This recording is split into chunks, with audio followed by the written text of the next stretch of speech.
Hello students, तो अभी हम लोग बात कर रहे हैं एमएससीटी का नेक्स्ट क्वेश्चन जो 2018 में आया हुआ क्वेश्चन था। काफी इंपॉर्टेंट क्वेश्चन है। आइए देखिए बेटा, इनको हम लोग कैसे सॉल्व करेंगे। A sphere of mass small m moving with velocity v collide head on another sphere of same mass which is at rest. The ratio of final velocity of second sphere to the initial velocity of the first sphere is। तो यहाँ पे consider कर लीजिए जो first sphere है उसका मास कितना है, m है, और ये कितने वेलोसिटी से मूव कर रही है, v वेलोसिटी से। और जो सेकेंड स्फीयर है सेम मास का वो किसमें है, इज एट रेस्ट में। ठीक है, अब देखिए बेटा, आफ्टर कोलिजन क्या होगा, सपोज करिए इनकी वेलोसिटी चेंज हो जाएगी। मान लीजिए जो ये पार्टिकल है इसकी वेलोसिटी में क्या कंसीडर कर लिया, v1, एंड जो सेकेंड ब्लॉक है, सेकेंड बॉडी है, इसकी वेलोसिटी कितना दे दिया हम लोगों ने, v2 दे दिया। तो देखिए according to conservation of momentum तो क्या लिखोगे, m1v1 plus m2v2 equal to क्या लिखते हैं, m1u1 प्लस m2u2। तो यहाँ पे ऐसा लिखो mv1 प्लस mv2, क्योंकि मास देखो सेम है, दोनों का मास क्या सेम है बेटा। तो mv1 plus mv2 equal to यहाँ पे m, इसकी वेलोसिटी कितना है, v है, तो लिख लो mv, और प्लस ये जीरो हो जाएगा यानी m और mv कैंसिल हो जाएगा। तो v इक्वल टू एक इक्वेशन मिल जाएगा v1 प्लस v2। हमने क्या किया, conservation of momentum, conservation of momentum सभी को पता होगा। कंजर्वेशन ऑफ मोमेंटम क्या लिखते हो, p इक्वल टू mv। ठीक है, अगर मान लीजिए p equal to mv equal to 0 तो इसका मतलब क्या लिखा जा सकता है, कांस्टेंट लिख सकते हैं।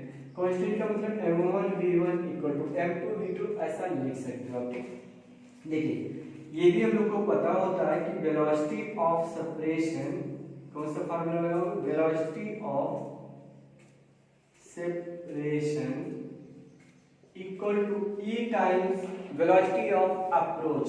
E क्या, कोफिशिएंट ऑफ रेस्टिट्यूशन, क्या कोफिशिएंट ऑफ रेस्टिट्यूशन। तो velocity of separation equal to E times velocity of, ध्यान दीजिएगा, वेलोसिटी ऑफ अप्रोच। ठीक है, तो देखो वेलोसिटी ऑफ सेपरेशन, ये देखो इनके बीच की गैप बढ़ रही है, क्या हो रही है, गैप इंक्रीज हो रही है। इंक्रीज होने का मतलब v2 ग्रेटर होगा और v1 लेस होगा, तभी तो गैप बढ़ती जा रही है। वेलोसिटी ऑफ मतलब क्या लिखा है, सेपरेशन, वेलोसिटी ऑफ सेपरेशन, यानी आप यहां लिख सकते हो v2 minus v1 equal to e times velocity of approach. ये बताओ, अप्रोच करें एक दूसरे के पास आ रहे हैं, तो पास का मतलब ये कम होगा, ये स्लो चल रहा होगा, ये फास्ट चल रहा होगा, तभी तो पास आएंगे। तो क्या लिख सकते हो, v माइनस 0 इन v माइनस 0, ऐसा हम लोग लिख सकते हैं यहाँ से। तो एक इक्वेशन यहाँ से आ गया बेटा कि जो अपना e into v equal to v2 क्या लिखा गया, v2 माइनस v1। अब देखो v2 सेकेंड वेलोसिटी का क्या क्वेश्चन है यहाँ पे, the ratio of final velocity of second, final velocity of second, तो इसकी वेलोसिटी में क्या लिया है c2 और इसकी वेलोसिटी का रेशियो पूछा जा रहा है क्वेश्चन में। तो यहाँ से v1 को आप एलिमिनेट कर लो, तो यहाँ v1 इक्वल टू लिखा जा सकता है v माइनस v2। इस इक्वेशन से क्या लिख सकते हो, v1 equal to v minus v2, यहाँ पे प्लेस कर लो v2 माइनस v1 के प्लेस पे b, और फिर क्या हो जाएगा, माइनस माइनस प्लस हो जाएगा, तो b माइनस और ये हो जाएगा प्लस v2। सॉल्व करोगे b को इधर ले आओ, तो eb plus v equal to 2 times कितना हो जाएगा, v2 हो जाएगा, 2 टाइम्स v2।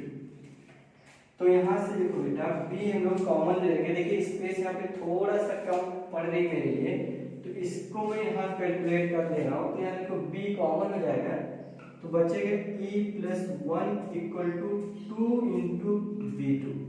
अब v2 अपॉन v पूछा जा रहा है, तो v2 upon v equal to हो जाएगा e प्लस 1 डिवाइडेड बाई 2।